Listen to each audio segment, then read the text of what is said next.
ನಮಸ್ಕಾರ. ಫ್ರೀಡಂ 19 ಸುದ್ದಿವಾಹಿನಿಗೆ ಸ್ವಾಗತ.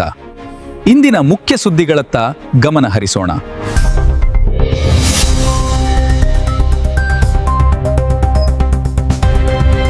ನಮಸ್ಕಾರ, ನೀವು ನೋಡ್ತಾ ಇದ್ದೀರಾ ಫ್ರೀಡಂ 19 ನ್ಯೂಸ್ ಚಾನೆಲ್.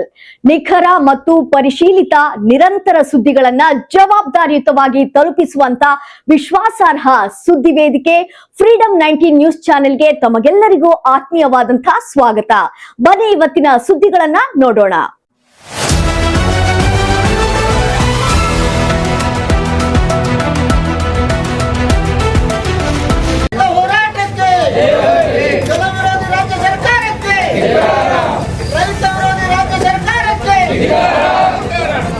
ಕರ್ನಾಟಕ ರಾಜ್ಯ ರೈತ ಸಂಘದಿಂದ ಕೆಇಆರ್ಸಿ ಆಯೋಗಕ್ಕೆ ಮನವಿ. ಹೌದು, ಗದಗ ಜಿಲ್ಲೆ ಲಕ್ಷ್ಮೇಶ್ವರ ಪಟ್ಟಣದಲ್ಲಿ ಕರ್ನಾಟಕ ರಾಜ್ಯ ರೈತ ಸಂಘ ಹಾಗೂ ಹಸಿರು ಸೇನೆ ವತಿಯಿಂದ ಕರ್ನಾಟಕ ವಿದ್ಯುತ್ ಶಕ್ತಿ ನಿಯಂತ್ರಣ ಆಯೋಗದ ಅಧ್ಯಕ್ಷರಿಗೆ ಮನವಿ ಸಲ್ಲಿಸಿ ರೈತರಿಗೆ ಉಚಿತವಾಗಿ ನೀಡಲಾಗುತ್ತಿರುವ ಕೃಷಿ ಪಂಪ್ಸೆಟ್ಗಳ ವಿದ್ಯುತ್ ಸಂಪರ್ಕದ ಮೇಲಿನ ಸ್ಥಿರ ಶುಲ್ಕ ಮತ್ತು ಇತರೆ ಹೆಚ್ಚುವರಿ ಶುಲ್ಕಗಳನ್ನು ರದ್ದುಪಡಿಸುವಂತೆ ಆಗ್ರಹಿಸಲಾಯಿತು.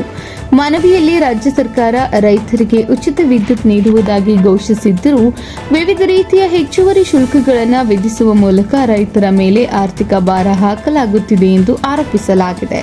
ಹಾಗೂ ಈಗಾಗಲೇ ಮಳೆ ಕೊರತೆ, ಬೆಳೆ ನಷ್ಟ ಹಾಗೂ ಕೃಷಿ ವೆಚ್ಚದ ಏರಿಕೆಯಿಂದ ಸಂಕಷ್ಟದಲ್ಲಿರುವ ರೈತರಿಗೆ ಈ ಹೆಚ್ಚುವರಿ ಶುಲ್ಕಗಳು ಮತ್ತಷ್ಟು ತೊಂದರೆ ಉಂಟು ಮಾಡುತ್ತಿವೆ ಎಂದು ತಿಳಿಸಲಾಗಿದೆ.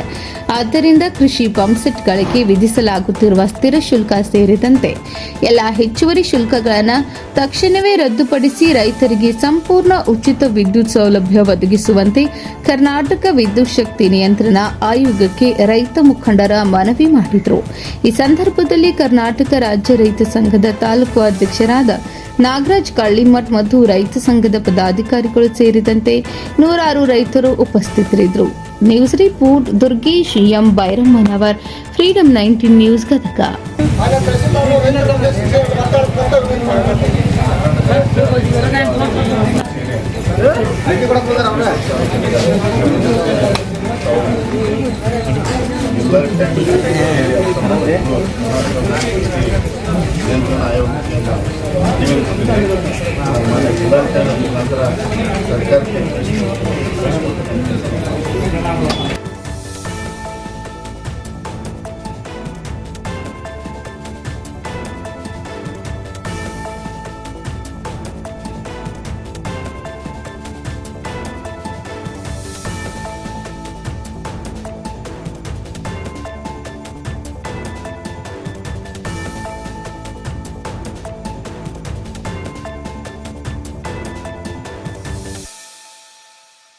ಇವಿಷ್ಟು ಈವರೆಗಿನ ಸಂಕ್ಷಿಪ್ತ ಸುದ್ದಿ.